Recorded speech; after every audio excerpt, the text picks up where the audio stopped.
Okay, I'll say, if you would like, please repeat. Nakari chin mat para shantarupe. Nangshanti no me nimisho ledi hetihi. Yesham maham priya atma sutascha. Sakha guru surido daivam ishtam. And now the synonyms.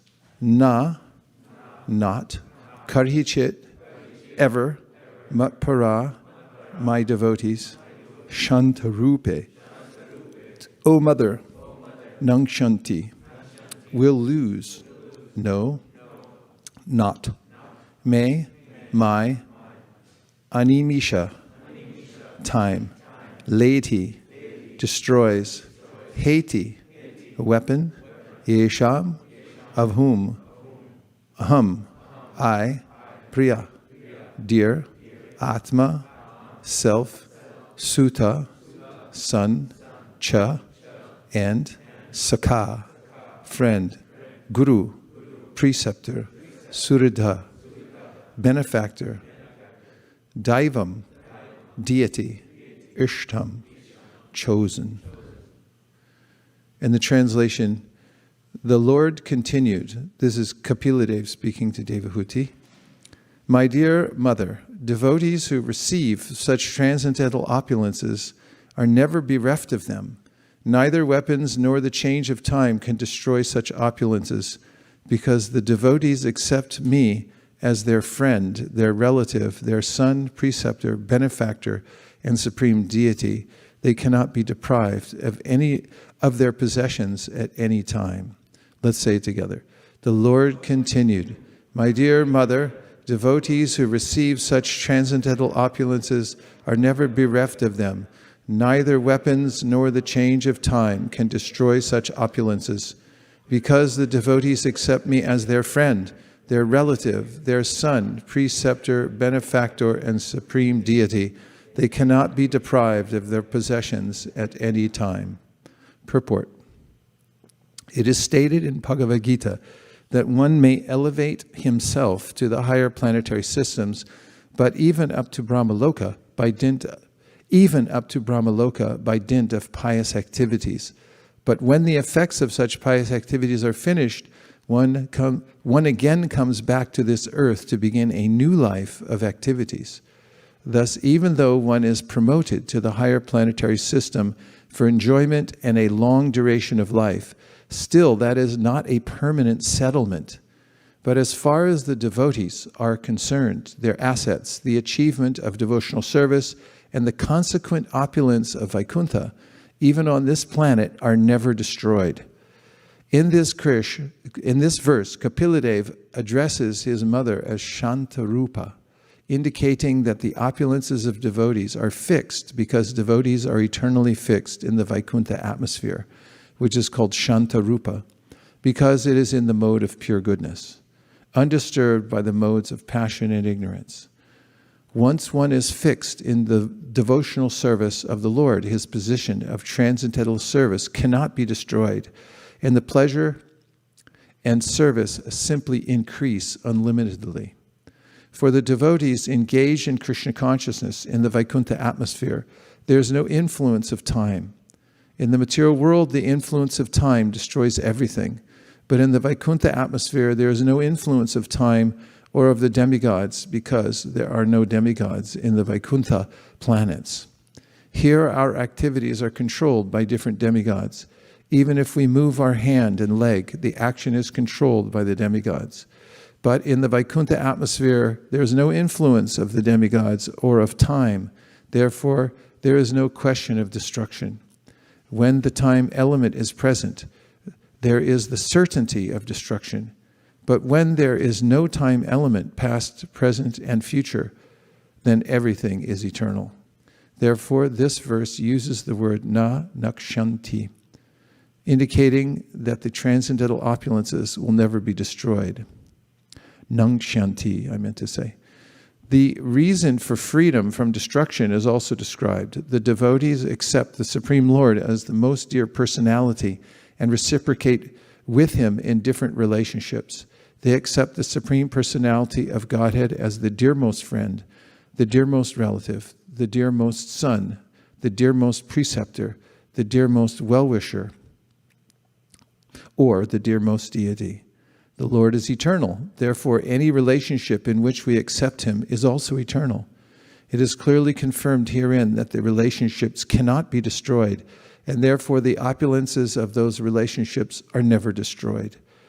Every living entity has the propensity to love someone. We can see that if someone has no object of love, he generally directs his love to a pet animal like a cat or a dog. Thus, the eternal propensity for love is in all living entities. Thus, the eternal propensity for love in all living entities is always searching for a place to reside. I'll repeat that, I love it. Thus, the eternal propensity for love in all living entities is always searching for a place to reside. From this verse, we can learn that we can love the Supreme Personality of Godhead as our dearmost object, as a friend, as a son, as a preceptor, or as a well-wisher. And there will be no cheating and no end to such love. We shall eternally enjoy the relationship with the Supreme Lord in different aspects. A special feature of this verse is the acceptance of the Supreme Lord as the Supreme Preceptor. Bhagavad Gita was spoken directly by the Supreme Lord, and Arjuna accepted Krishna as Guru or spiritual master. Similarly, we should accept only Krishna as the Supreme Spiritual Master. Krishna, of course, means Krishna and his confidential devotees. Krishna is not alone. When we speak of Krishna, Krishna means Krishna in his name, in his form, in his qualities, in his abode, and in his associates. Krishna is never alone, for the devotees of Krishna are not impersonalists. For example, a king is always associated with his secretary, his commander, his servant, and so much paraphernalia. As soon as we accept Krishna and his associates as our preceptors, no ill effects can destroy our knowledge. In the material world, the knowledge which we acquire may change because of the influence of time, but nevertheless, the conclusions received from Bhagavad Gita directly from the speeches of the Supreme Lord Krishna can never change. There is no use interpreting Bhagavad Gita. It is eternal. Krishna, the Supreme Lord, should be accepted as one's best friend. He will never cheat. He will always give his friendly advice and friendly protection to the devotee. If Krishna is accepted as a son, he will never die. Here we have a very loving son or child. But the father and mother, or those who are affectionate towards him, always hope, may my son not die.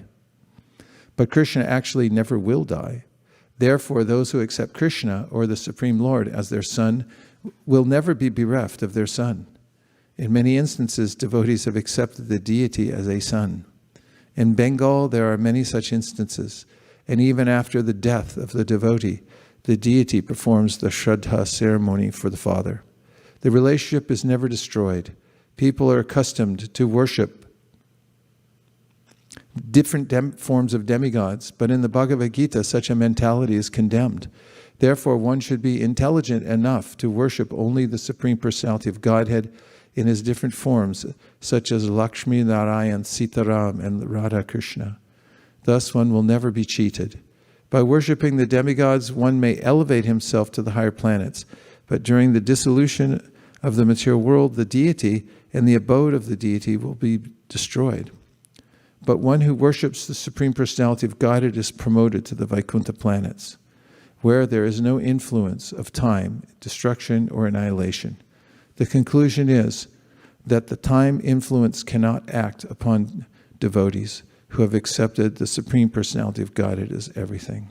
And now we're back to the Srimad Bhagavatam verse from today, 3:25-38, a verse quoted by Srila Rupa Goswami in the Bhakti Rasamrita Sindhu. May I have the book, please? The book version.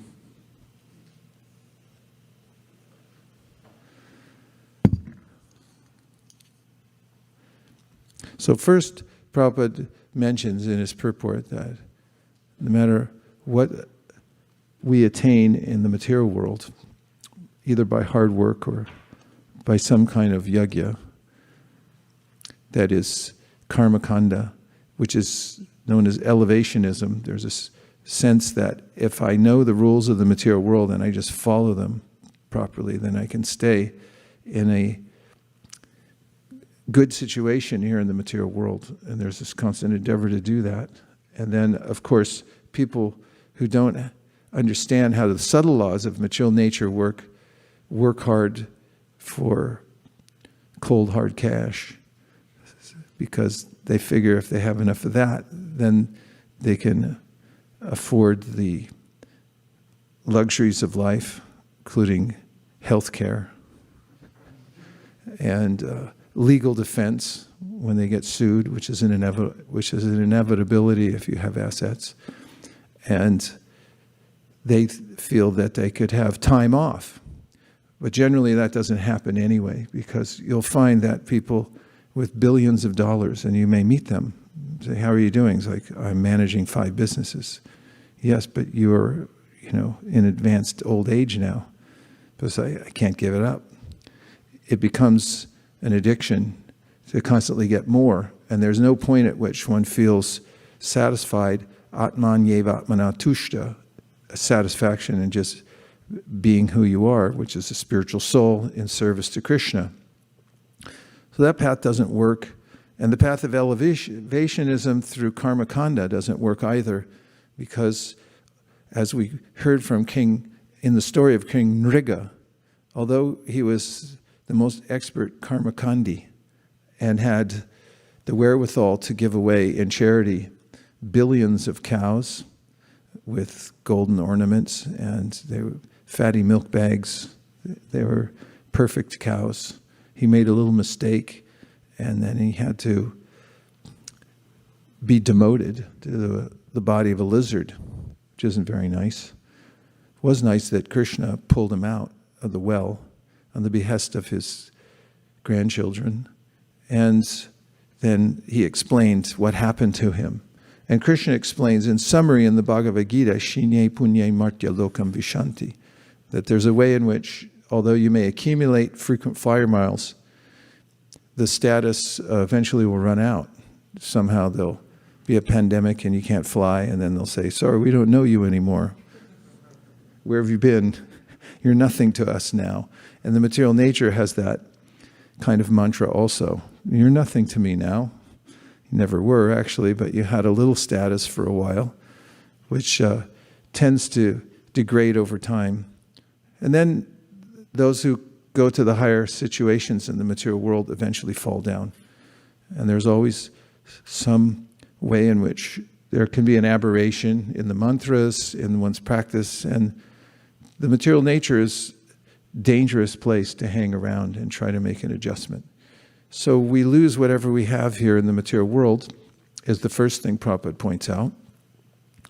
And then he points out that if we transfer the ambition we have for happiness, for relationship, for love to Krishna, then we'll never be disappointed.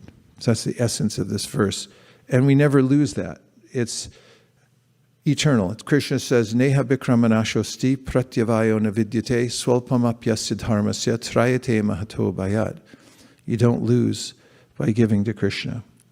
When you surrender to Krishna even a little bit, that's permanent. That's a permanent asset. And even if you don't make it to the full, to the goal in one lifetime, Krishna explains in the Bhagavad Gita that you'll be given facility, perfectly aligned in your next life to take up where you left off.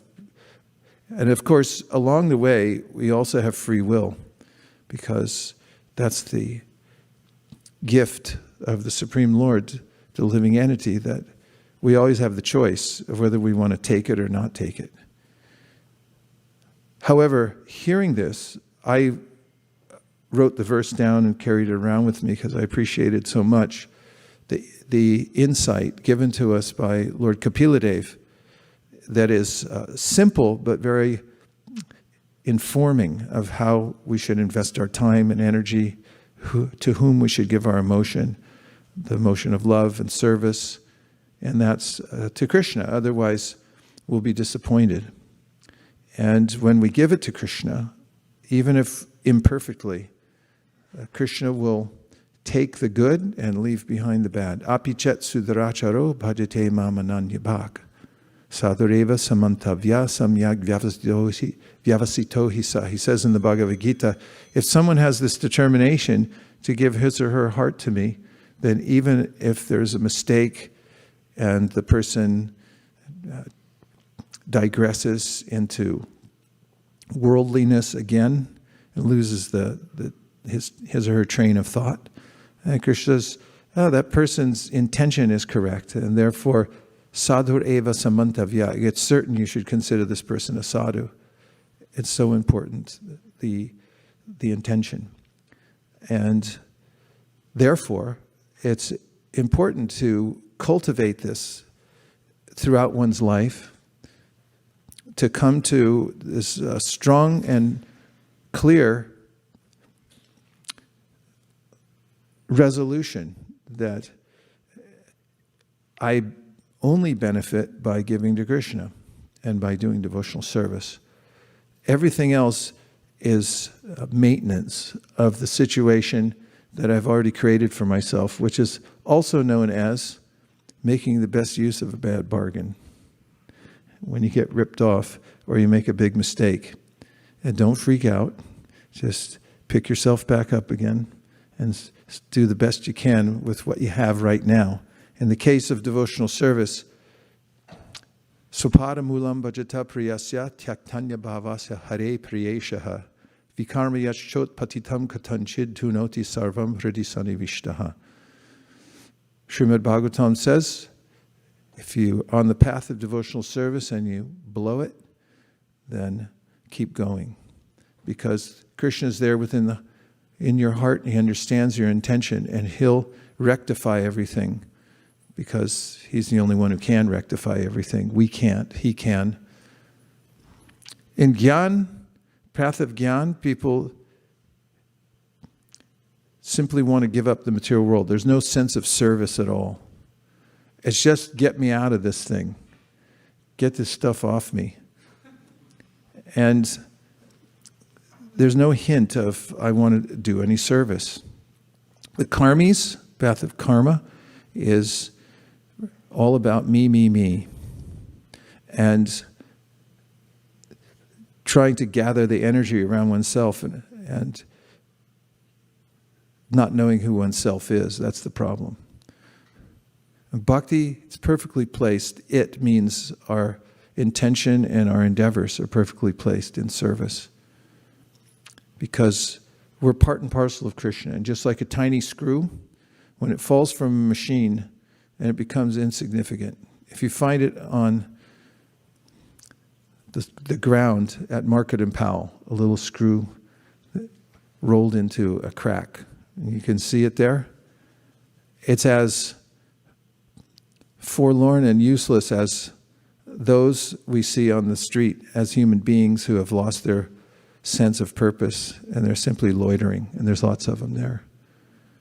They don't have any sense. What to speak of all the people hustling from one place to the next to try to gather some goods manufactured in Bangladesh and put them in a bag manufactured in Mexico.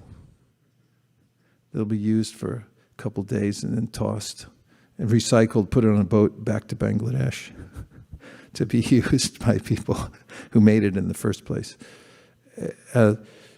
It becomes a farce. The whole society becomes a farce because it's disconnected as much as the little screw. But if that screw can be reconnected to the machine for which it was made, in which it was serving a purpose, then it becomes a mighty screw, becomes a heroic little screw. It's like, little screw, how are you doing all this? You're so great. You're holding this whole thing together. You're making it work. You're part of the whole. And while you're connected to the whole, you're glorious. You could sing a song about it. You know, you could have victory song about the little screw in the machine. But when it falls out, then it's just useless. And it's kind of so out of place that we consider it to be a kind of annoyance to our purview. When we see it, it's like, that shouldn't be there. And however, when we have this vision that we're like that, when we're disconnected from devotional service, and then we can see the screw and connect it. So this verse gives us impetus to become greedy for devotional service. Just as a business person is ambitious and works hard all day long to try to get more wealth, to win in the margins. Every little percentage counts. And is calculating it, looking at statistical analysis. How much am I going to earn in 20 years if I get an extra 0.4% return on my investment? And where's the best place right now to invest? And that business person is always trying to get more. There's no point at which he or she, thinks like, I have enough. So we're being asked to transfer that same kind of ambition to devotional service. It's okay. We're not Gyanis. We're not, okay, just let go of it. No, it's a matter of transference. We transfer that same ambition, but get it right this time, sir. You're way off. You're off by a whole 180 degrees. That's a lot. And if you just learn this trick, then we can see that the simplest of people, like children who get it and they invest in devotional service, they might not have fully realized it, but everyone thinks, yes, that's very good. But the person who comes to maturity, and that could be at any age, and has this conviction that the right thing to do is to serve Krishna and to give my energy to Krishna in love.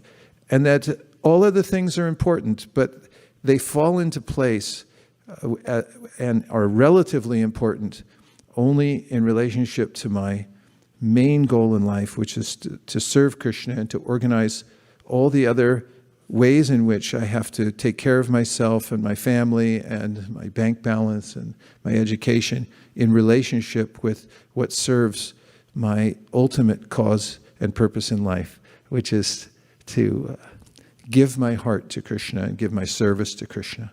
We'll never regret it, ever. When Rajendra Nandana Prabhu was just getting ready to step out, which he did quite quickly and gloriously, he was really preparing for it. Of course, we don't know when it's going to come, so when his wife asked him, or they were having a discussion about the situation, Raj said, don't waste time. I saw he wasn't wasting any time. Whenever I saw him in the Dham, he always had his next service lined up. He was always moving from one to the next. He didn't have time for other things. It was all related to his service and to hearing and chanting, and he put his heart and soul into it. If any of you were there for the Guru Puja he led when we were in Jagannath Puri, everybody in the whole yatra almost started crying because of the way Raj was singing that. And he put his heart and soul into it. So when he left, even though he had so much momentum, he said, don't waste time. He was realizing himself, I could have done better. And so we can take this and transfer by degrees over into this slot that the most important aspect of my life is my devotional service, and I should be making investments. And I was referring actually to a verse from the Puranas in which a person compares the devotee to the miser. The miser counts and recounts his coins. He's always going on and checking his bank balance and seeing how much did I earn today? How many do I have? In fact, someone told me that his grandfather was so absorbed in his money that on the way to the hospital, because he was having a heart attack, he stopped at his brokerage to check his balances to see how much he still had, because that becomes the identity of a person who works so hard for it. So in a similar way, the devotee's identity is invested in his or her practice of devotional service. How much have I been able to advance my practice of devotional service, and how much am I invested in it? That's intelligence. Om Tat Sat. And now let's take a few reflections or questions. Hare Krishna. I like the point that if we transfer our ambition for happiness for surrendering to Krishna, so it will become our eternal asset. Yeah. Let's look up the word ambition from the research department. Ambi, it's got ambi in it, like ambidextrous. Means you're expert with both hands, I think. Ambi means two. Ambitious. Could we have a microphone in the research department, please? Unless we're running out of them. Here it comes. Mid-14th century, eager or inordinate desire for honor or preferment. From Old French. For honor or what? Preferment. I didn't get that. Preferment. We lose 33% through the mask, so it's a proven fact. Preferment. Preferment. From Old French, or directly from Latin, ambitionum, a going around, especially to solicit votes, hence a striving for favor, courting flattery, a desire for honor, thirst for popularity. So we transfer that propensity to wanting to glorify Krishna, wanting it all, instead of coming to my so-called self, this body and mind, I have, when I'm able to transfer that desire for fame and glorification, it's like, no, glorify Krishna. He's the soul of my soul. In fact, yesterday we just heard how Prabhupada said that the only reason I'm attracted, one's attracted to the body, is because the soul's in it. And the only reason we like ourself is because we're part of Krishna. We're attracted to ourself. We're attracted to the body because we're in it. As soon as somebody leaves the body, we leave the body. It's like, ew, I don't like it anymore. And so how much so will we be attracted to Krishna? Do you have more from the etymological dictionary, ambi, what it means? Etymoline, online. The etymological dictionary online. I'm sure. Ambi. But what's ambi? Can't you click on ambi? Yes. Ambi is around. Around. Mm-hmm. So how does that relate? Means also what? Both. Like ambidextrous. And it also means around. Do you have anything more? Ambi is around, and Ishan is coming from IRE, which means go. So Go? Ishan means go around. Go around. It means you're going around to try to get everything. We used to do a play for the Sunday program where this person was given the opportunity that could have as much land as he could circumambulate in one day. And so he sets off and he starts running, but he had to be back by sunset. And he was running and running wider and wider and wider because I got to get all this. And he goes so wide that he runs himself to death, basically, and doesn't make it back because he can't stop widening his circumference, to get more. However, in devotional service, if you do this, it's okay. That's the point. And that's the difference doing why I brought up the Gyan Marg. Karma Marg means you're when you're playing a game, like where is it? And the person's looking at you going, cold, colder, colder, colder, colder, colder. And he's like, okay, warmer, warmer, warmer. Have you ever played that? Yeah, so Krishna's trying to help us out. It's like, I'm ambitious, I'm going for it. I know how to organize things. There are people really expert at organizing. They have all the principles down, but you're going cold, cold, cold, cold, going the wrong direction. It's like, let me look in here. It's like, really cold, ice cold.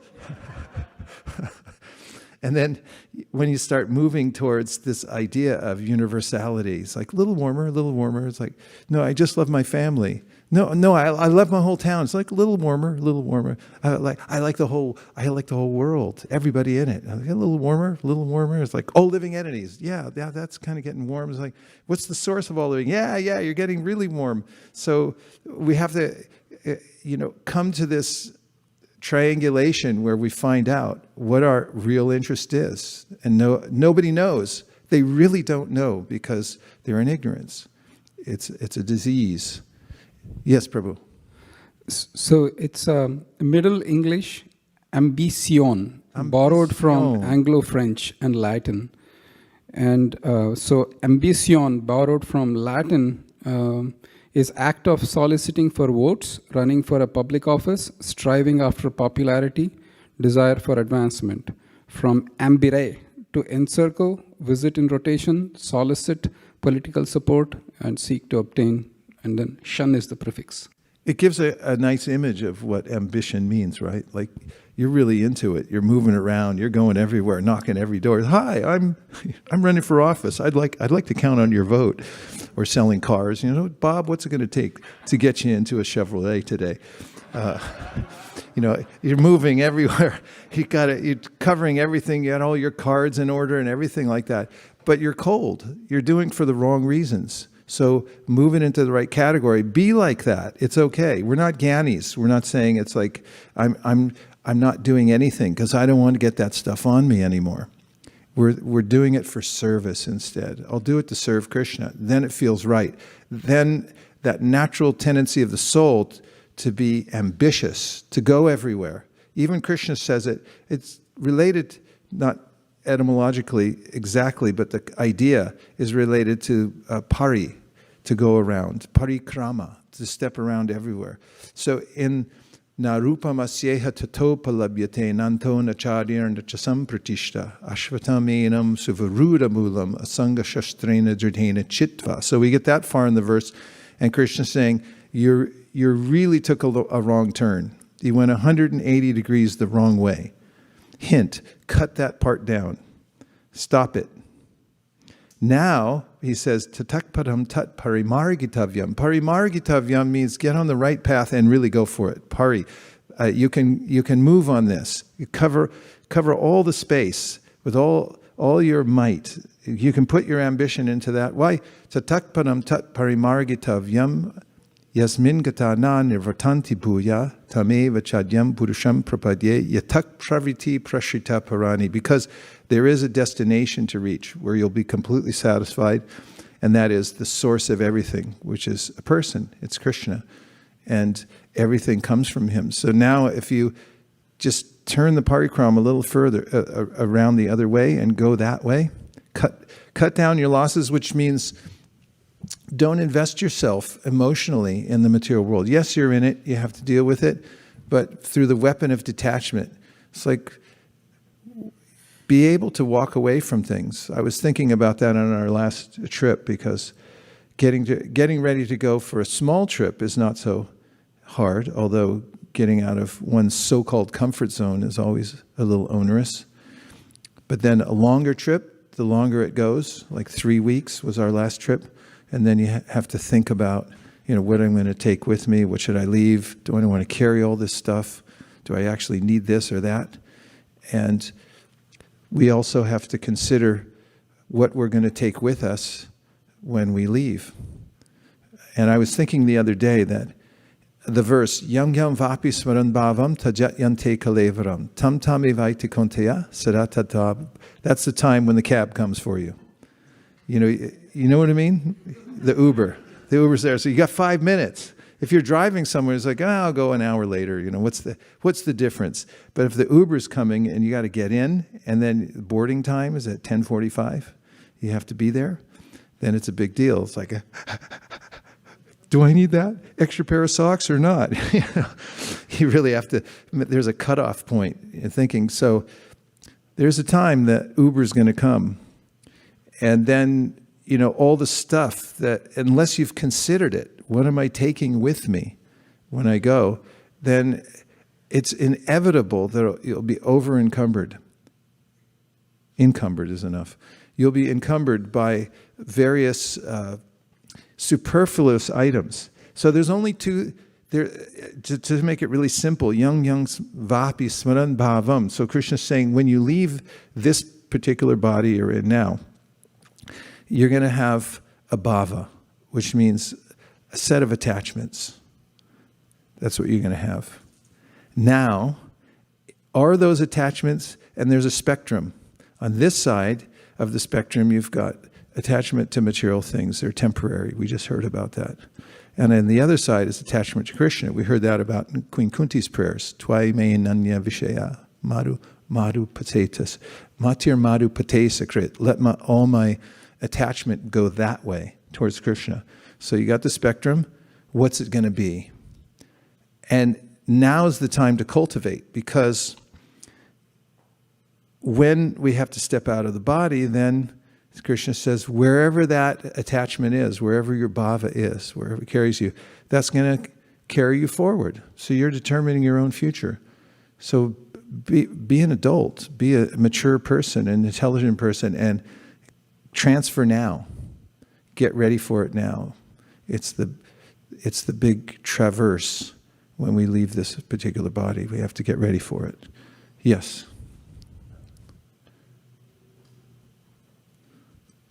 Hare Krishna. I was really able to connect with the point of the screw being not attached, not connected back to the machine. I was remembering yesterday's experience at the Thanksgiving Prashadam distribution. Thanks to Shamlangi Mataji and Ansapriya for all the arrangements they have made. I met so many homeless people yesterday. Many of them almost carrying trash, like they had big strollers or some kind of machinery where they were carrying things, almost garbage, bags and bags of garbage they were carrying. And they came to us asking for food, and many of them took multiple plates. They asked us if they can come back again. And I was just thinking about all of these people, that, how unfortunate they are, that they are just thinking about just the next meal and how do I get the next meal and how much over collection I can do when I'm getting this one box of meal. And everybody had almost like a McDonald's box with them or a Burger King box. And I was thinking, what have they been eating all this while and where their life is headed? And when we tell them about anything Krishna consciousness, they would just slightly slip the book just next to where we are sitting. They won't even take the book. And it is such an unfortunate situation, I was thinking. But at the same time, I was feeling happy that they at least had prasadam cooked by devotees like Hansapriya and her team. And I was thankful that they would at least say Hare Krishna. Somebody would just come and tell, oh yeah, Gandhi, Mother Teresa, I know everything about you folks. Thank you for doing this. That kind of thing. And they were trying to connect, but the connection was not happening. But at least I thought there is some seed which has gone in for the screw to connect back to the machinery. So I was thankful for the festival yesterday and all the devotees who helped you. I concur. I'd expand it to all the people. We met lots of people on the spectrum of poor to rich and so forth. And it is striking to see from the community we come from and the culture that we have, the daily disciplines that we have and the realizations that we may be getting from practicing devotional service, to how we're worlds apart oftentimes from others who don't have that perspective or the context that we have. And that's always interesting to note, how far away people are. It's hard for them to understand it. Unless yesham tontakatam papam jananam punya karmanam te dvanva mohanir mukta bhajanti mam dhridavrta. Until somebody comes to a higher standard of life, they can't understand anything. Partiva dharano dumas tasmaragnis trayimayaha tamasastu tasmat yad sattvam yad brahmadarshanam. Unless one's somewhere close to sattva, it's very difficult for them to envision the idea of the difference between the body and the self. And I was also, I saw you behind the prasadam table, serving up prasadam, and was appreciating, as I was walking away, one of the security guards who couldn't leave his post was standing up in front of the bank, and he's like, excuse me, can I get some of that? And I was like, yeah, come on over. And he goes, I can't leave. I got to stay here. So I brought him a plate, and I was just feeling the plate. It was hot, prasadam, and you put so much on the plate, too. It was like overflowing. And when I handed it to him, it was like, can I give something for this? Can I give a donation? There's a real power in the assets we have to offer from Lord Chaitanya's movement, like the prasadam. And I was thinking as I walked away how, and some other security guards and a cop saw me give the guy some prasadam, and I said, no, you can give a donation if you want. And he said, okay, right after I take this, I'll give something. And then the other people were kind of giving a thumbs up, like, yeah, way to go, you guys are doing good. And the Sankirtan movement is all good. When you go up the street, you find the devotees chanting, and people walk through that canyon. It's a canyon-like arrangement there, a little bit stark, but the sound bounces off everywhere. And then we saw the huge pile, big stacks of books, hundreds of cases of books, and everyone carrying these around. And I was considering the damage done to the material energy on that day and relishing it. It's like being in the military when you make an offensive and then you assess the damage you've done to the enemy the next day. It's like, all right, we blew out a whole section of the town, it's gone. So it's considerable. And those assets are permanent also. Although they may start at a very low level, as you pointed out, they'll say something, appreciate something, and that's permanent. It applies to this verse also, just like Neha Bikramanashosti, Swalpam Apyasya, a little bit of advancement. You never lose it. It's eternal. So it's very satisfying when you're giving it out also. If it's just giving food out to feed the hungry, I've had this realization about the birds. My father gave me a bird feeder for some reason before he left the world. And I kept it for many years thinking, what am I going to do with this? And then I finally started buying bird seeds and filling it up. But then we travel so much, I'd put it up there and the birds are like, yay, thanks. Actually, that's my point. They didn't say thanks. They just ate it and a bunch of my garden too. While they were hanging out, waiting to eat more there. But the main point, I love the birds, don't get me wrong. But my point is this, that they really didn't know where it came from. They had no idea that somebody was filling it up and that I went to a little bit of expense and trouble to put it up there away from the cats and stuff like that. And similarly, most people have no idea where their maintenance is coming from, where anything's coming from, no idea whatsoever.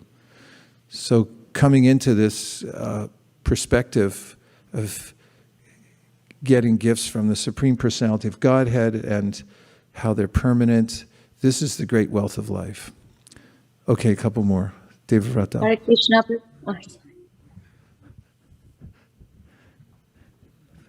San Diego competition.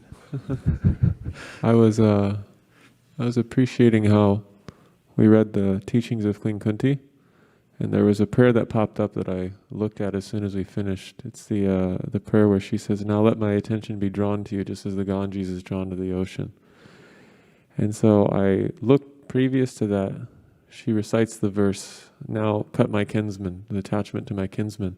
And in the purport with "allow my attention to be drawn to you like the Ganges," Prabhupada draws the same connection of that one can't just give up attachment, one just can't give up the feelings that is innate within ourselves. It has to be directed towards something. And so I was appreciating how we read that, and then this class was about that, and how there's a positive alternative, that spiritual life isn't just the negation of things, but there has to be a positive engagement in order to give satisfaction to the heart. Yes.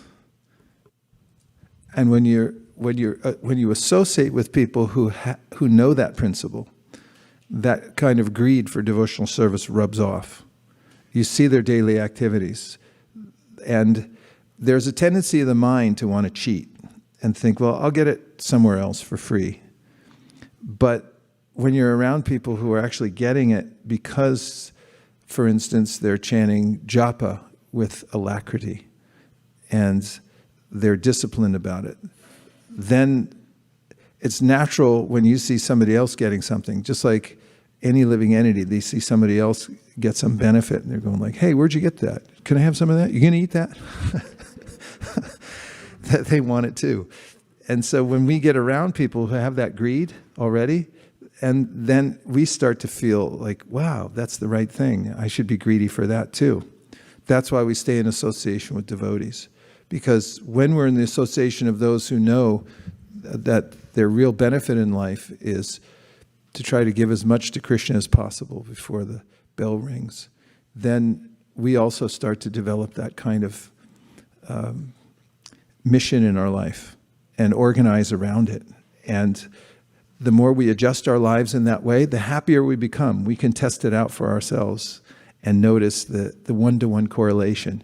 The more I give to Krishna, the happier I become. Who would have thought? I thought it was the opposite. The more I took from God and kept for myself, the happier I become. But that causes misery. And it's yehi samsparshaja bhoga dukkha yonaya evate adyantavanta konteya nate shuramate buddha.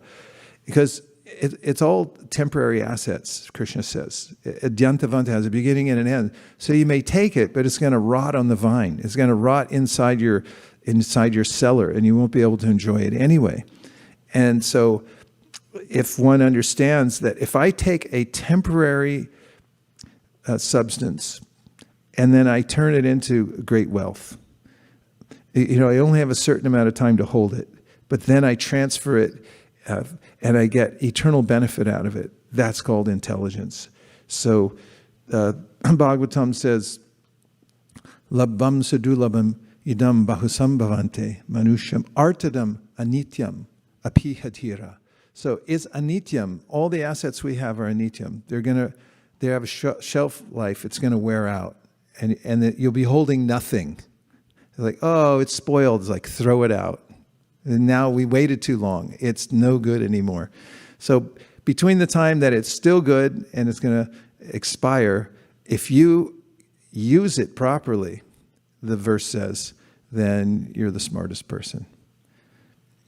And you have to be really sober to do that, adhira. You have to be really intelligent and fixed on what's the goal of life and how to use these things. Yes. Oh, Dhanavari, sorry. Hare Krishna, Guru Maharaj, please accept my humble obeisances. Thank you. So when you said when you give something for Krishna, our joy increases so much. So I want to share something quickly. Like Pauni Bhakti Mataji said, we did 3-4 Matajis. We went for book distribution in the area that nobody has ever gone. We went by trolley, and anyway, so we ended up in the area where, like Pauni Bhakti Mataji said, there were people, carrying garbage, and the police were there, and we were in the bar like you, because of your example, we went to barber shop and every shop, in the bar too, and we distributed books, and then but the main thing struck me when we were trying to give the books to police, and we were there, and we didn't know that he had somebody with the handcuff in the car, and he was trying to let that person go out, not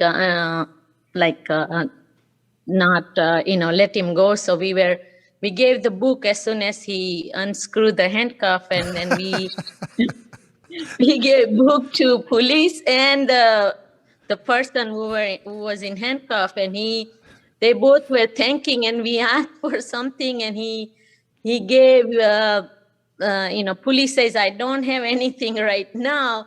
And we were scared that he'll get mad at us or something, but he said, my wife can read. And that I've never seen like this close, this situation, or we have never given like that. So that was like so much fun. And after that, and the person in the trolley who was there was same situation, and we were going to sit there, and he had a blood spot all over, and then I was scared, and he said, "Don't be scared, come sit, I'm not," and then anyway, we gave him a book, and then he didn't have anything, but he started giving us a purse, like new purses that he found it from somewhere. He said, "I can give it to you for you can put the books in or whatever." So I was thinking about your lighter incident and thinking. So anyway, then he took some money out, and he got 10 cents. And I said, then he was looking for more. I said, no, 10 cents is enough. 10 cents is enough. So we gave him 2 books, and he said, I do everything, all these narcotics, this. I said, if you read this book, and you are an intelligent person, but you can come up, up, and you can quit this by reading this book. So anyway, we gave so many books and everything. So thank you for encouraging and all your mercies. Jai Srila Prabhupada. So, what we just heard there from Dhanavari and the quality of what she was saying, the quality of her voice, is the essence of our community. A community that has this outreach going on all the time rises to this level of exhilaration, spiritual exhilaration, of seeing for him or herself, each person, how the material energy works. And also there's a reinforcement on a daily basis of the power of the holy name, the need for distributing it, the efficacy of book distribution, because it's a delivery device. People can't, it's really hard for them to let go of it. Once you get a book and you take it in your house, I don't know if you've had this experience, but you get a book, even if you don't want it, it's like, well, what am I going to do with it now? Books don't go away. They're always there 500 years later. It's like, still here. It's like, why don't you read it? So what Dhanavari and her mood, this is the mood of the Sankirtan movement. And minus that, you get a building full of people who are arguing about all kinds of stupid stuff, about what works, or this is the difference between Kanishta and Madhyam. Prabhupada says in the nectar of, in the Shirsh Upanishad, that the Kanishta Adhikaris quarrel amongst themselves about who's doing it better than the other one, and little details here and there. And the other day, Divyanga Prabhu wrote me and said, send me the praman for that. So I did, and then I looked up a bunch of other points Prabhupada makes of difference between Kanishtas and Madhyams. And there's so much. It's unlimited practically throughout his writings, how he talks about the importance of the devotees becoming Madhyama Adhikaris. Means they're preoccupied with going out and giving Krishna consciousness to others. It's their main preoccupation. They organize their life around this principle. And that's where the traction is. And that's where the vibrancy is in a community. Otherwise, no wonder it's a burden if you don't have that. So that's what drives our movement. And management only means managing the results of this outreach. There's no other reason for management. Otherwise, you're managing on a plateau, and it becomes a great burden. And then one might think, like, why am I even doing this? What's the purpose behind it? We had Divyangi has been up there, ready to go, and Rukmini Devi. Okay. Oh, yes. Okay, there's a lot coming in right now. So Divyangi, why don't you go ahead? Hare Krishna, Guru Maharaj. Hare Krishna. I really appreciated this point you were saying about it's good to be ambitious and good to have, all these different qualities. We don't have to kind of resign from these qualities. What we have, if somebody is ambitious, it doesn't mean that joining devotional service, you just have to change something. But what we have to change is just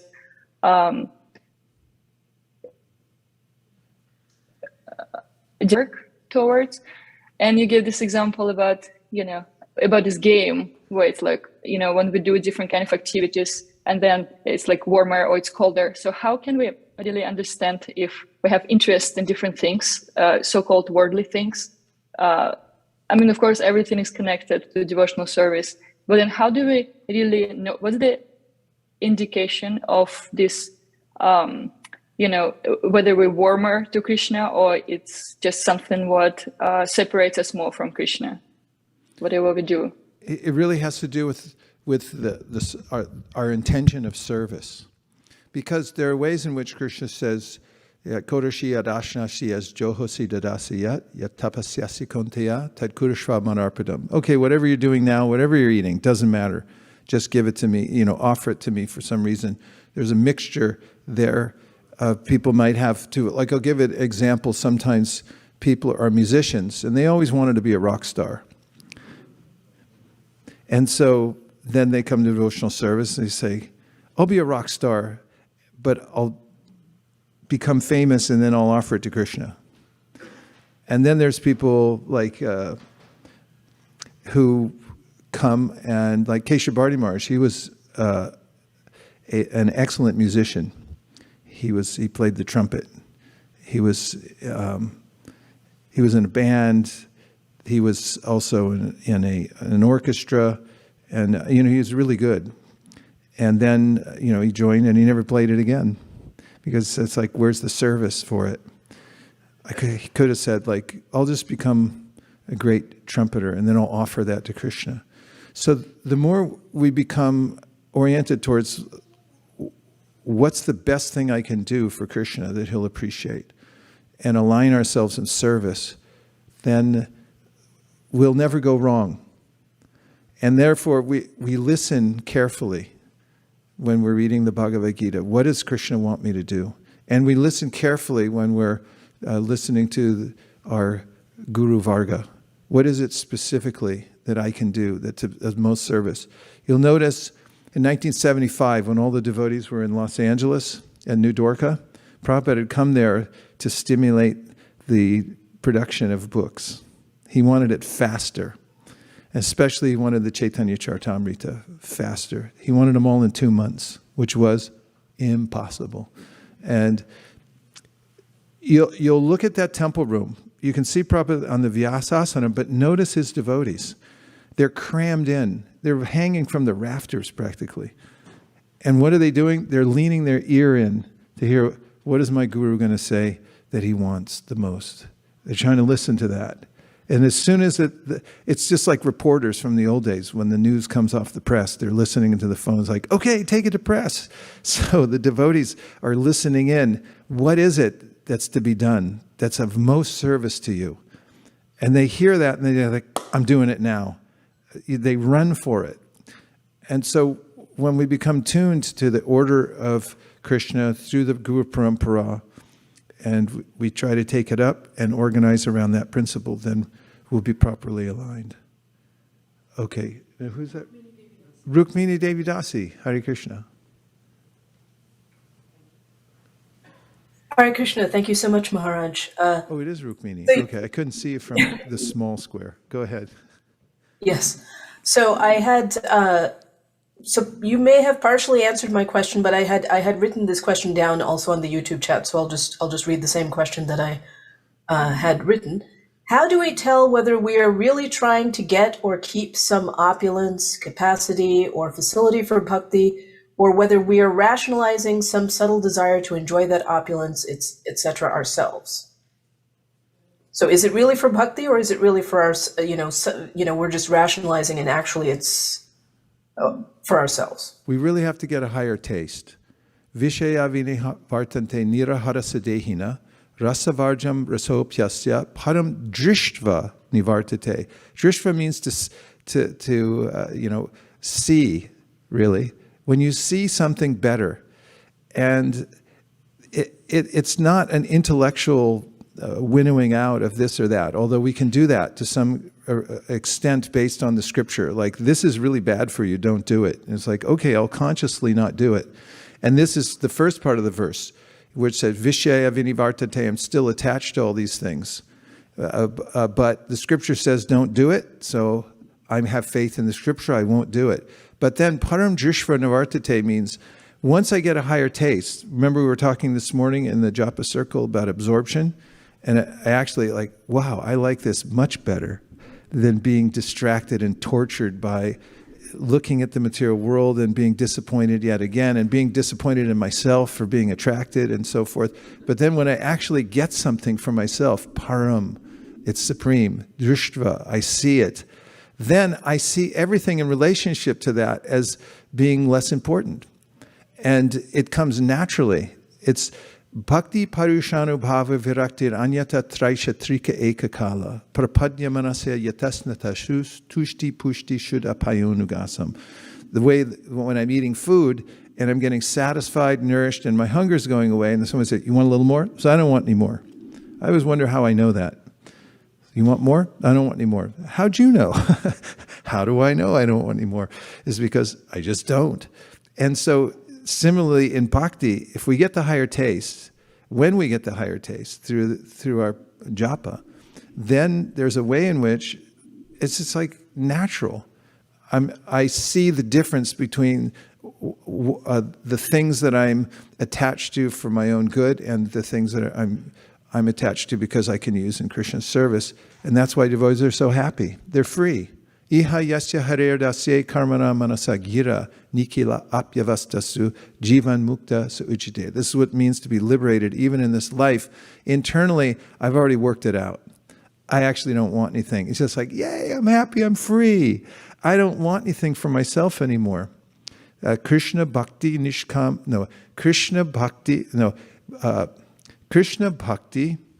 tell me who's got it? Nishkam, Taiva Shanta, Bhukti Mukti Siddhikami, Sakali Ashanta. Everyone who wants something, even a little bit for him or herself, even if it seems kind of spiritual, means pseudo, then they're Ashanta. But the devotee, Krishna Bhakti, Nishkam, I don't want anything for myself. This is maturity. Taiva Shanta, therefore is Shanta. And so we could see it in ourselves, and that's when somebody turns the corner to Nishta. They actually don't care for it anymore. And they can make the discrimination between what's in my interest and what isn't. That's vivek, and it's this real discrimination that comes into the heart when one has a higher taste, that comes from association with those who already have it. And of course, one's own practice. Hare Krishna. Thank you so much. Thanks for such an important question. Radha Kripa Prabhu. I'm sorry, and then right after Radha Kripa Prabhu, we're going to look at the board. Hare Krishna Maharaj. I just wanted to share yesterday's in one profound statement which I heard in our, the Thanksgiving, festival which we had yesterday. So Charles, we all know, he's a new devotee from Bhakti community, graduate, right? So he was there yesterday, and he, when Guru Maharaj, when you gave him some tips about how to distribute the books, what is the purpose behind it, I was very fortunate to be there at that moment. And then he watched you distribute the books, and when few people did not take the books, he made such a profound statement. He said, why these people are not taking the books? And I see the compassion in his eyes, in his talk. It just gives me like, wow. And then he started trying and he just went on. So it's, those statements about why people are not taking, he was so full of compassion in his heart. It just melted my heart by hearing his statement. So I just thought to share. It's really important that going out on book distribution is high sadhana. We get all our realized perspective from going out. Not all. We get half of it there.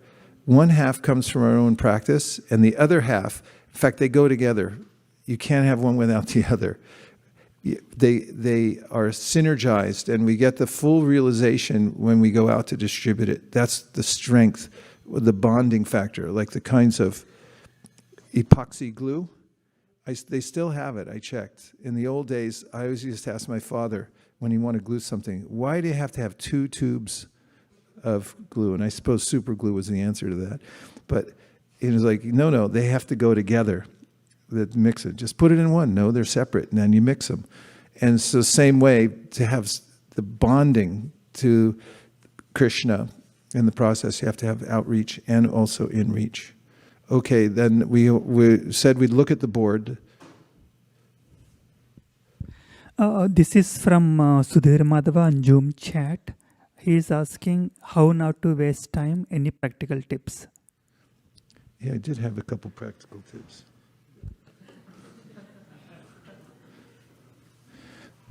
Well, one thing is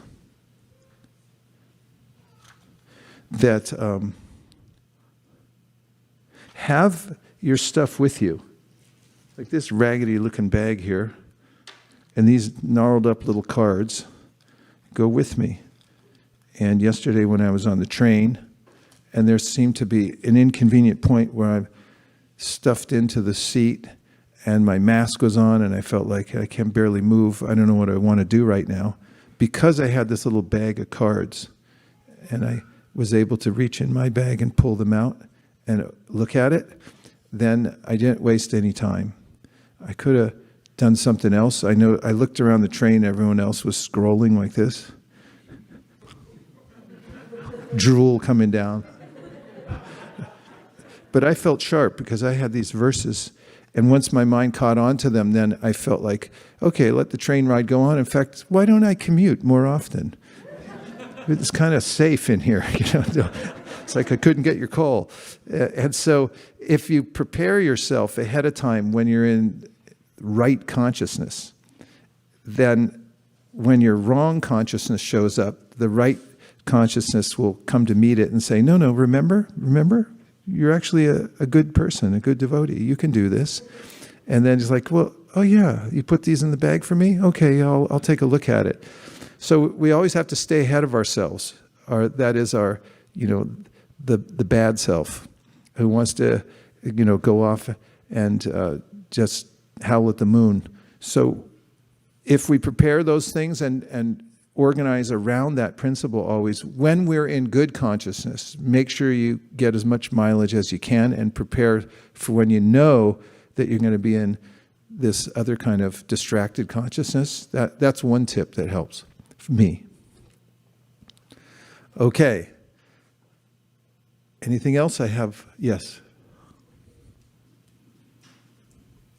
I was appreciating the point that you made about going from Kanishta to Madhyam, and I was, myself and Lokaram Prabhu, we have reading calls every week and we discuss various topics, and this point came up about Kanishta and Madhyam. And he quoted this nice sentence from the Srimad Bhagavatam first canto where Prabhupada says that those who are interested in attaining the absolute truth are so overwhelmed in the process of discovering the absolute truth that they have no time for sense gratification. So he was making that point in relationship to the bickering that can go on amongst Kanishtas, but someone who's making advancement, they're not interested in it. I'm trying to realize Krishna. Yeah. Your priority switches, and you realize when an investor realizes how important compounded interest is, then he or she becomes fanatical about it. They math up everything. It's like, oh, what's the difference? I lose $5 a day on a cappuccino. No, add it up and see. Decaf cappuccino. You add it up. Add it up over a year and see what you just spent, walking around with this convenient little warm cup in your hand or something, and then compounded interest over 20 years, and it's significant. So the same way, devotees develop this mentality, like everything counts. And also there are detrimental points too. Like in investing, there's ways in which you can, there can be penalties or fines where you can lose huge chunks of your wealth. And therefore, good investors, are vigilant about that. And so similarly, devotees know there are certain things, definitely don't go there, because it could wipe out a huge chunk of your progress in devotional service. It says in the Nectar of Devotion that if you offend very advanced devotees, If you offend any devotee, you're going to lose some of your spiritual asset, which means that you're not as interested in devotional service as you were before. And if you offend really advanced devotees, then in significant ways, don't freak out. I mean, it's not that you walk the wrong direction around them or something like that. It's with intention. You participate in something intentionally, that there's a complete loss of your taste in devotional service. So devotees, like investors, are always careful to preserve their asset, their main asset of devotional service, and to grow it as much as possible all the time. Become spiritual billionaires. Yes, Prabhu.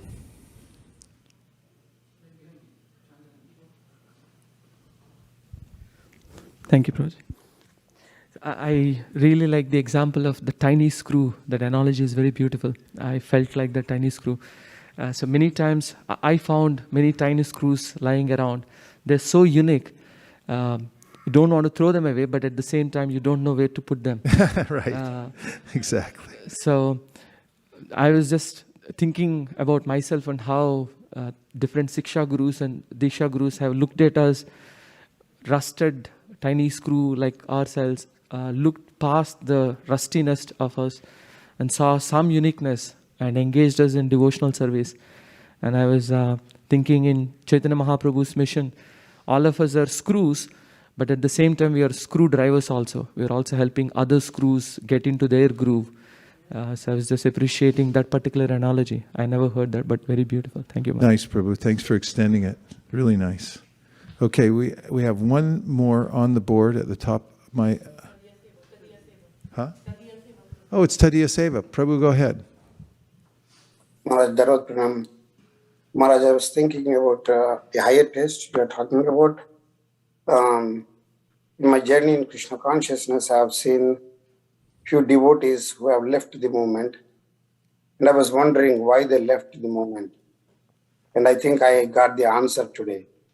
So unless and until one has higher taste or some kind of a taste to practice Krishna consciousness, gradually they may deviate from the path of Krishna consciousness.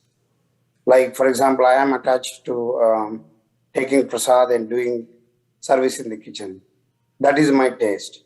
And every individual has got their own tastes. Unless if they don't have some taste, I think it is obvious that, they may lose interest in the path of devotional service. And I feel that it is very important to have some taste in the process of bhakti and stick to it and go towards the ultimate goal of achieving Krishna Prema, or, the target of bhakti. Sadhu, sadhu. Thank you very much. I would like to comment on that, if I might. In the first canto, 5th chapter, if someone would look it up, please. I can't remember how the verse starts, the Sanskrit. Narada is talking about a wayward soul. What are the first words? Huh? I can't hear you. No, wayward. You know the wayward soul. Just grab the first canto, 5th chapter. Navajano jatu katanchanam vrajen mukunda sevan yavarangarsam shritim smaran mukundang rupadukuhana panar vihantumichen narasha grahojana rasa graha. So there's a way in which a person who falls down from devotional service, Narada says, even though misguided, such a person remembers his or her engagement in devotional service, the rasa that was there. And Vishwanath Chakravarti Thakur comments on the verse and said, he's haunted by the ghost of rasa. So he goes out and tries again, because I think, maybe I'll give it another go. Maybe I had a little more effort, or I had the wrong channel. I get a little more nuance. Maybe I'll try some other philosophy. And they keep remembering devotional service again and again. So I've seen a lot of people leave devotional service also. And I've also seen a lot of people come back. And the people you think are completely out then can come completely back in. That's the beauty of the Tatastha Jiva. I'm out. It's like 2 years later, it's like, I'm in. I'm in. And then like, don't count them out that they won't go out, because like, I'm out now. It's like, hey, winner, I thought you were in. I was like, I'm a Tatastha. I can go wherever I want. But once one's had the experience, somewhere along the line, they've tasted this rasa of devotional service, as you brought up, then it haunts them again and again until they come back. If not in this life, in another life, they'll remember, it's like, okay, enough of this garbage. I want that taste again. Okay, so I had just a couple other points that I wrote down. May I? Okay. These are random. One is be relentless to improve. Be relentless to improve. What's relentless? You could find out the nature of that word. Next one is rise above the opinions of others. I noticed that very progressive people, when you start, the higher you climb, the harder the wind blows. And to anybody in politics, business, anywhere, you start to climb higher. Everyone's going to say, hey, you can't do that. You're doing it wrong anyway.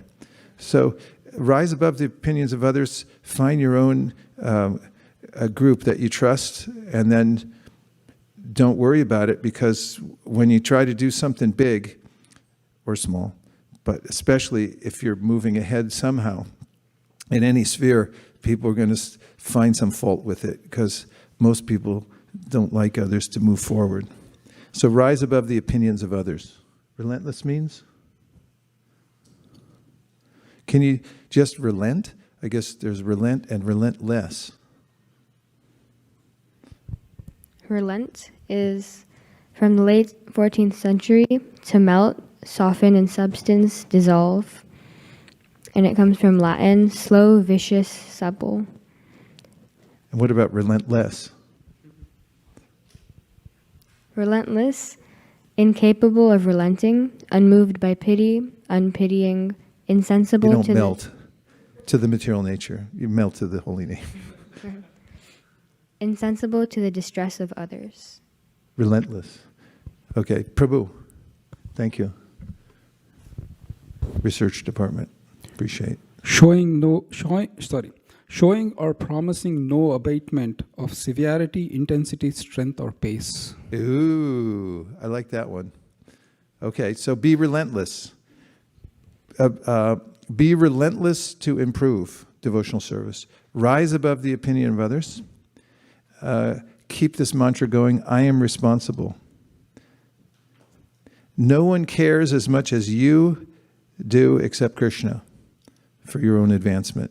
You got to take responsibility to advance yourself. No one's going to fly in. I mean, they might, but you still have to be responsible.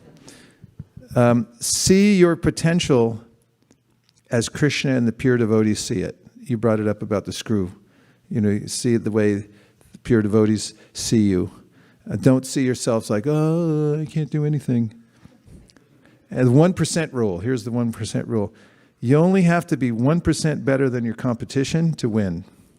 Similarly, you only have to rise 1% above Maya, your material desires, to be happy and free to enter the pure devotional service. Like 1% above. That doesn't make sense. 1 inch above. But the point is, by small increment, if you rise to a certain level, then you've got it. So don't get overwhelmed and think like, I have to do everything. No, just get to that point.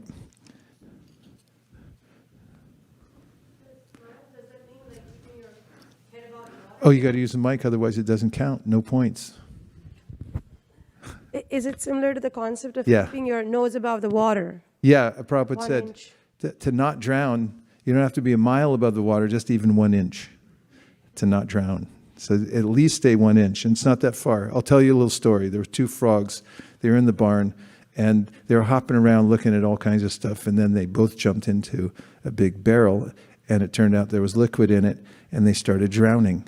So side by side, these poor little frogs were swimming as hard as they could. And one of them concluded that it's useless. I'm never going to get out of here. So he gave up and glunk, he went down into the bottom of the milk pail. And the other one said, I'm not giving up, I'm never giving up. He kept swimming and swimming and swimming. And then all of a sudden, when the dawn started to come and he was still kicking his little legs as much as he could, although he was tired, he felt that they were hitting on something and he was keeping above the milk level. And then he looked down and the whole pail of milk had turned to butter because he had churned it with his little frog legs. Don't give up. Material desires present themselves as impossible to overcome, but your constitutional nature is above the modes. You were born to rise. The Vedas are all saying that. You're born of nectar, you're meant to return to nectar. You're sons of nectar. So don't buy this thing that it's impossible. And then continuous learning. Subscribe to continuous learning. Who'd like to subscribe? Raise your hands. Okay. You can get a 4-year degree, an 8-year degree, 10-year degree, or how about a 108-year degree? Haribol. Start your progress early in the day. This one was given to me by a friend. He said, the world may be beyond my control, but it is not out of control.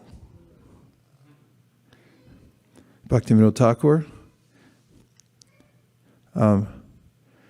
Desire for material things have taken shelter in my mind, not a few, but thousands and thousands. New hope is aroused by the sound of the Maha Mantra. New hope. Whenever you feel hopeless, it's dark outside right now, I always feel like, it's closing in on me. I don't like the dark. That's why I used to always go to Hawaii around this time. Yeah, it's on the way to India. And you need sunlight. So there's a sense in the material world at any time, because it's so dark here, to feel hopeless. But when you hear the holy name, one thing you're going to get is a sense of hope. So if you feel hopeless, you can invest in indoor lighting. That might help a little bit. But do the Maha Mantra, because new hope is aroused by the sound of the Maha Mantra. By force, it enters the ear, heart, mind, and transforms one's life. And last, although I have a few other pages, frustration is an indication of my incompatibility with material nature. So you can celebrate frustration as a doorway to liberation. Om Tat Sat. Thanks everyone for taking part in the yajna yesterday. It was so fun that it's incalculable. You can't have any more fun than that, than setting up a yajna to go out and do damage to the material nature. Because one feels indignant about it. Just the perpetration of materialism, consumerism, trashing of the planet for no good reason, greed, material greed, and so forth. And everyone wants to fight back. They come up with all kinds of movements to balance things out again. But we, on the other hand, although it's not as popular as other kinds of superficial cures, go right to the heart of it, which is distribute knowledge. It's following in the footsteps of the great souls like Srila Bhaktisiddhanta, Bhaktivinoda Thakur, and Srila Prabhupada. And we're covering the planet with these literatures, and in the meantime, we're giving out thousands of plates of prasadam and propagating the holy name. So this is the best kind of yajna, and now we're just on the time when we're coming to the end of the year, and we can test out yet again our resolve and our spirit of cooperation to work together towards achieving our goals. Goals are arbitrary, actually. We just made them up. But it's important to have them so that we can make something of ourselves to reach for them. Otherwise, we'll be distracted by other kinds of goals. So let's lean into the last month that we have, month plus a few days, and do our level best to do some major damage to the Kali Yuga, and to please the previous acharyas through massive distribution of books and collection, liberation of Lakshmi that would have been spent for all kinds of nefarious activities, mainly cigarettes, nail polish, alcohol, perfume, and all kinds of clothes that were manufactured in Bangladesh. Just look at the tag. And then people wear them one time and they go, I didn't look as good as I thought. And then they throw it away and it gets sent on a big boat, huge boats, back to Bangladesh and sold to people. It was $180 here and then it goes back for about $1. So people wear what they had. In the meantime, the planet's getting wrecked. So we're not going to stand for it anymore. We're not taking this. We're going to create a positive effect on the whole planet by mass distribution of Krishna consciousness. Right? Yes. Om Tat Sat. Thank you very much, everyone, for joining.